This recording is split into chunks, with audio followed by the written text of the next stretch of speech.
ښه خلک تر نورو ډیر ځورېږي، ځکه دوی د نورو په اړه هم ځورېږي. کله چې د یوه تېروتنه وکړه، نو سملاسي به زیات خلک دا هیر کړي چې ډېرې ښېګڼې دې هم لرلې.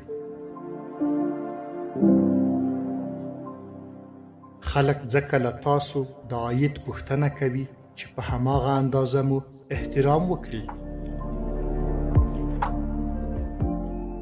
څوک چې زیار باسي او ځان ستړی کوي، بریا یې حق ده.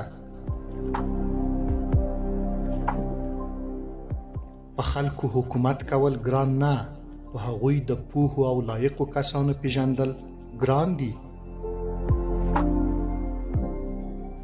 صداقت یوه ډیره ارزښتمنه ډالۍ ده، له بې ارزښته کسانو یې تمه مه لرئ. ډیر کله د ستاینې تر پول لاندې د مقصد سیند بهیږي.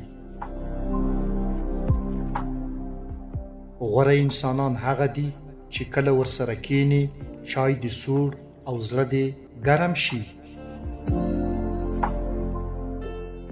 دا ډیره سخته ده چې کله د چا کار در سره ختم شي، چلند یې هم بدل شي.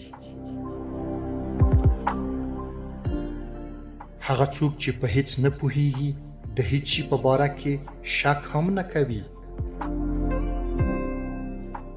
یوه شمع د بلې شمعې په روښانولو هیڅ له لاسه نه ورکوي. ناکامي دا نه ده چې خپل هدف ته ونه رسیږي، ناکامي دا ده چې هیڅ هدف ونه لري. هغه کسان چې له نورو سره په جنگ بوخت دي، له خپل ځان سره هم په سوله کې نه دي. هر څوک چې ستا څخه مخامخ ویریږي، په غیاب کې کرکه در څخه کوي. د ژوند خوند د هغه کار په کولو کې دی چې خلک وایي نه یې شي کولای. له زیات خوراکه پرهیز جسمي روغتیا راکوي، او له زیاتو خبرو پرهیز روحي روغتیا. هدف هغه وخت بایللی شمیرل کیږي چې لاس ځنې واخیستل شي. هغه څوک چې خپل ځان رسوي، د ټولنې په رسولو کې برخه اخلي.